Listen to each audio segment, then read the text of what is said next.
Guys, I don't even know where to start. We have so much to talk about today. iOS 16 has been unveiled in its entirety, and Apple is definitely releasing a new MacBook Air at WWDC. Plus, we have information about all the new platforms. Dude, I already have like a southern drawl from being in Texas for 4 days. This is not okay. You know what else is not okay? It's the fact that we're hearing rumors about the AR/VR headset ahead of WWDC. You've probably heard quite a bit about this lately, how Apple showed the new headset to the board, this completely unreleased new type of product, and even more recently, how a patent for the device has been discovered. And don't get me wrong, I want to see this as much as you guys, but I wouldn't be telling the truth if I said I'm 100% confident that the headset is gonna be at WWDC. There is gonna be hardware, and we know what that's gonna be. We'll jump into that in a minute. But for the headset, I think we're gonna get one of two things. One, we're just gonna get a teaser of the product. It's kind of like Apple going, oh, I'm gonna show you. No, I'm not. I'm gonna show you this much skin. Okay, that's all you get. Follow me on Instagram if you want to see more skin. Or number two, maybe they give us just a look at the ROS Reality OS platform. I could see that too.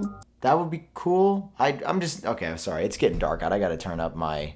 Here we go. Yeah, look, it's guys, it's daylight now. Look, it's Reality OS. For real though, Apple is definitely gonna do something big this year with augmented reality, considering that the headset will launch sometime within the next cycle of iOS 16 and macOS 13. So something augmented reality is coming. I just wouldn't expect the full-on unveil. And Mark Gurman believes the same thing. And also, the new MacBook Air is coming at this event. Now, we've been talking about this for months now. It's gonna have an M2 chip inside. It'll be available in multiple colors. And most exciting, it's gonna have a notch. Yes, whoa, this applause is too much. I know everybody loves the notch, right? Listen, yeah, it's white, but I really don't think it looks that bad. And I kind of dig the white bezels on the base iMac and now what will be the base MacBook. It makes it all fall into line. It's just not everything is black. And is it part of Apple's secret mechanism to get everybody to buy the MacBook Pros with the black bezels? Who could say? Now, listen, I've heard some of you guys say M2, there's no way Apple's gonna drop this in the summer. It's just too early, but keep in mind, Apple said this at their last event.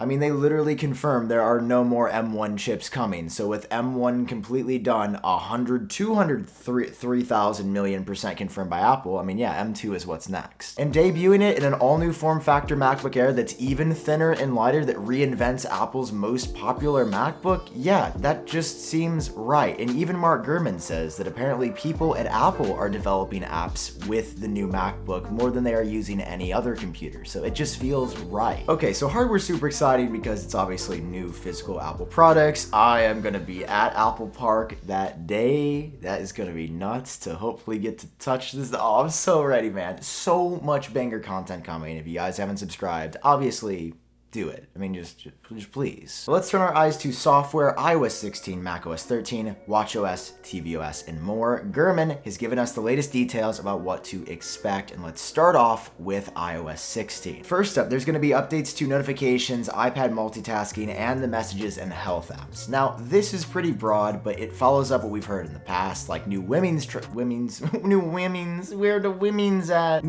health tracking features will be coming in the health app, like improved cycle tracking and prediction. As for iPad multitasking, I don't really believe this because we've heard this before, but apparently like serious windowing of multiple programs and apps on your iPad is finally gonna happen with iPadOS 16. We are said to be getting some broad multitasking improvements on iOS 16 and on the iPad, but like the ability to resize windows and truly run multiple things side by side, it's just needed, okay? iPadOS is not compelling right now. We need it to be compelling. What's sounding like the biggest update to iOS 16 though is a new lock screen. I mean, the lock screen has looked like this since the day the iPhone came out, and sure, the swipe and slide to unlocks have sort of changed, but nothing else about the lock screen has really been significant until this year. So there's gonna be new wallpapers coming that are more dynamic than they've ever been, that support widget-like capabilities, we're hearing. So it doesn't sound like it'll be exactly like widgets on your home screen on your lock screen,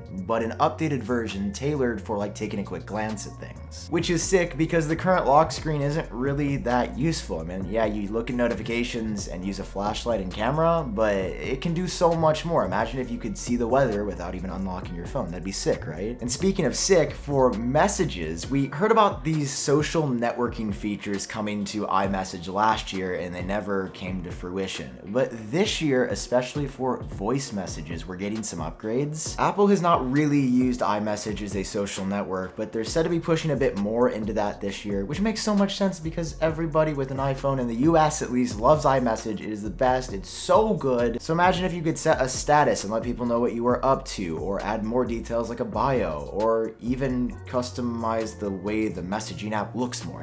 I feel like there's so much that Apple could do that they just haven't done, and we're said to be getting more progress this year finally. So sure, iOS 16 isn't going to be the major redesign that a lot of us were hoping for, where every single part of it is going to look different, but I mean, it's still looking like it's going to be the biggest update since at least iOS 7, and I guess for now that's just good enough. Next step for watchOS, we've heard about watch faces being redesigned in a new low power mode coming, but there's also said to be general improvements to the way it works, which, to be fair, this home screen is not aged well. Like, you know the circle little dotties? Alright, nobody wants to circle little dotties in 2022. For a device that has become now as mainstream and prolific as the Apple Watch, it's not as easy to use as the iPhone, by any means. So Apple is working on some, I feel like I'm just speaking so generally. These are all the details I have, but some improvements for watchOS usability. Next up for macOS, Apple's working on redesigns for a bunch of apps, including a revamped settings app, which is look the same, even though macOS has undergone, 3 redesigns in the past 5 or 6 years. The apps have largely looked the same structurally, and Apple's tweaking some things. tvOS is going to become more integrated with smart home stuff, which is a good approach. I still think tvOS needs more love than it's gotten if Apple wants it to be a serious competitor to software from Roku, Amazon, and Google. But truthfully, it's not even the software, it's just that the hardware entry price is so high for the Apple TV that I think they need a lower end stick or small Apple TV under $100 that they can be like, oh, okay, now tvOS is worth it. So guys, this is